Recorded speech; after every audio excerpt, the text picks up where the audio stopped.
Hi hello welcome to Suman TV. నేను మీ Roshan. So ప్రస్తుతం మనతో పాటు ఉన్నారు చాలా స్పెషల్ గెస్ట్ అని చెప్పుకోవచ్చు అనమాట. ఎన్నో పర్యాయాలు మంత్రిగా చేసి అండ్ ముఖ్యమంత్రిగా చేసిన నాదెండ్ల భాస్కర్రావు గారు మనతో పాటు ఉన్నారు. ఆయనతో మాట్లాడేద్దాం. సో ఎలక్షన్స్ తర్వాత ఆయన ఇచ్చే ఫస్ట్ ఇంటర్వ్యూ కాబట్టి అసలు ఏం ఏం మాట్లాడతారో అనేది చాలా మంది ఎక్సైటెడ్గా వెయిట్ చేస్తున్నారు ఈ ఇంటర్వ్యూ కోసం. సో నాదెండ్ల భాస్కర్రావు గారు నమస్తే. నమస్కారం అండి. సో సార్ ఫస్ట్ నేను అడగాల్సిన క్వశ్చన్ ఏంటి అంటే 90 సంవత్సరాలు వచ్చినాయి మీకు. ఇంత నడుస్తున్నాయి. ఇంత హెల్తీగా ఉన్నారు, హ్యాపీగా ఉన్నారు. ఇప్పటికి 5-6 కిలోమీటర్స్ వాకింగ్ చేస్తారు, వ్యాయామం చేస్తారు, ఇంకా కుదిరితే జిమ్ కూడా చేసుకుంటారు. ఇంత హెల్తీగా ఉంటారు కదా, ఏం ఫుడ్ తీసుకుంటారు మీరు అసలుకి? ఫుడ్ మామూలండి. ఉమ్, నేను ఇదివరకు గ్రామంలో ఏం తినేవాడినో ఇక్కడ కూడా అదే తింటాను. ఏం తినేవాళ్ళు లీడర్గా గ్రామంలో? కూడా అంతే. కాయగూరలు ఉమ్, చక్కగా, మజ్జిగ, పెరుగు, ఉమ్, ఏదైనా మామిడికాయ పచ్చడి అలాంటిది నంచుకోవడానికి. Um, same habits, village habits. Okay.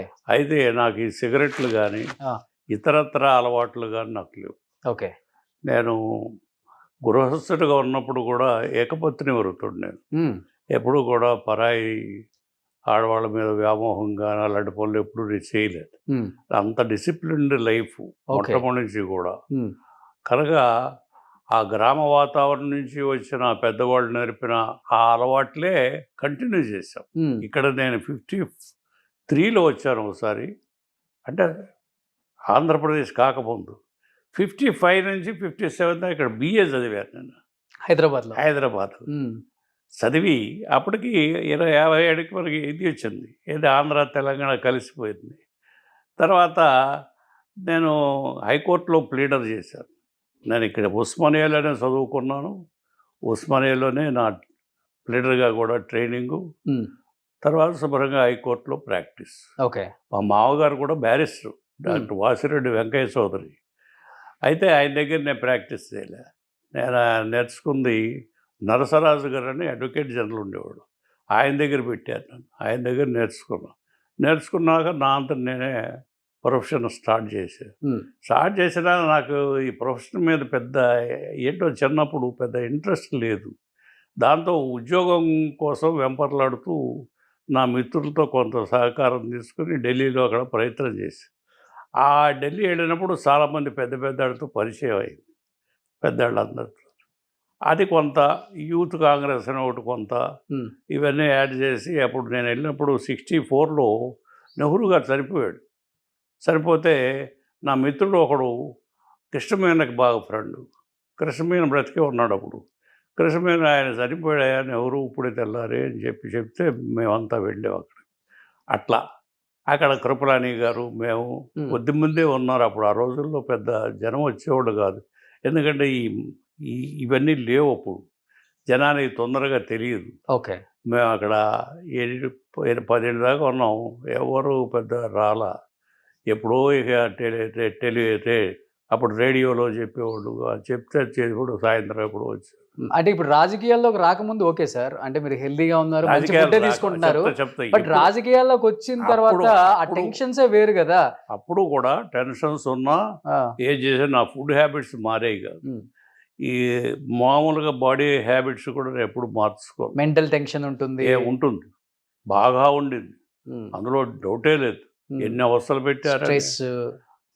ఎమ్మెల్యేలు ఎత్తుకుపోవటం, నానా బాధపడ్డానుగా. అయినా పెద్ద పట్టించుకునేవాడు కాదు, ఉమ్, నిద్రపోయేవాడు.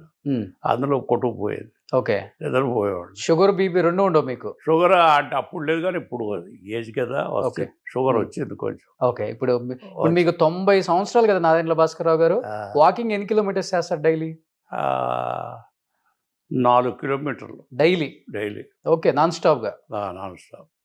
అంటే అక్కడ తోటలో అక్కడక్కడ డాములు ఉంటాయి, ఎప్పుడైనా కావాలంటే ఆగి మంచినీళ్ళు తాగటం, కాసేపు కబుర్లు చెప్పుకోవటం, వాళ్ళు కలుస్తారు కదా, కూర్చుంటాం. ఓకే. అందరూ మీ ఫస్ట్ కలవగానే మీ హెల్త్ సీక్రెట్ అడుగుతారు కదా? అదే సహజం. They are happy in a way, friends అంతా. ఆ ఏజ్లో కూడా ఆయన అట్టు నడుస్తున్నాడు, అది ఇది అనుకుంటూ ఉంటారు. ఓకే. ఇదే మామూలు. నడవటం కూడా చాలా ఫాస్ట్ గా నడుస్తారు. అవును. కనుక అది హ్యాబిట్స్ వల్ల వచ్చింది. నేనేమి బాడీ వరకు నేను ఎప్పుడు పిచ్చి పనులు ఎప్పుడు చేయలేదు. ఈ మధ్య ఒక పేషెంట్ చూశాను, ఆ శిష్యుడు ఎన్ని జబ్బులో చెప్పడానికి లేదు. ఆడ దుంపదే కదా, ఈ దుంపదే కదా, ఏందిరా ఇది, ఈ జబ్బులు ఏంటిరా, నడుము పోయింది, ఇది పోయింది, హార్ట్ పోయింది, ఇంకేయో పోని డాక్టర్ని అడిగితే కష్టం సార్, మల్టిపుల్ అన్నారు. ఏమిటి ఈడు దుంపదగా ఎంగేజ్ కదా అంటే, అంతే చెప్పలేమన్నాడు. మల్టిపుల్ అన్నాడు. అంతే 1 డే 2 డేస్ ఉన్నాడు, పోయాడు. నాన్ వెజ్ తింటారా మీరు? నాన్ వెజ్ చాలా తక్కువ, Okay. నెలకు ఒక్కసారో ఆ. 2 సార్లు, అంతే. అది కూడా నాకు ఇష్టతగా తిన్ను, తెప్పిస్తారు.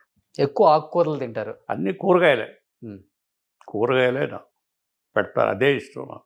సూపర్. అంత ఫుడ్ మంచి హ్యాబిట్స్ ఉండబట్టి మీకు 90 years వచ్చినా కానీ ఇప్పటికి యంగ్గా కూరగాయలు, ఫ్రిడ్జ్ లో నుంచి తీసిన యాపిల్ పండులాగా ఉంటారు.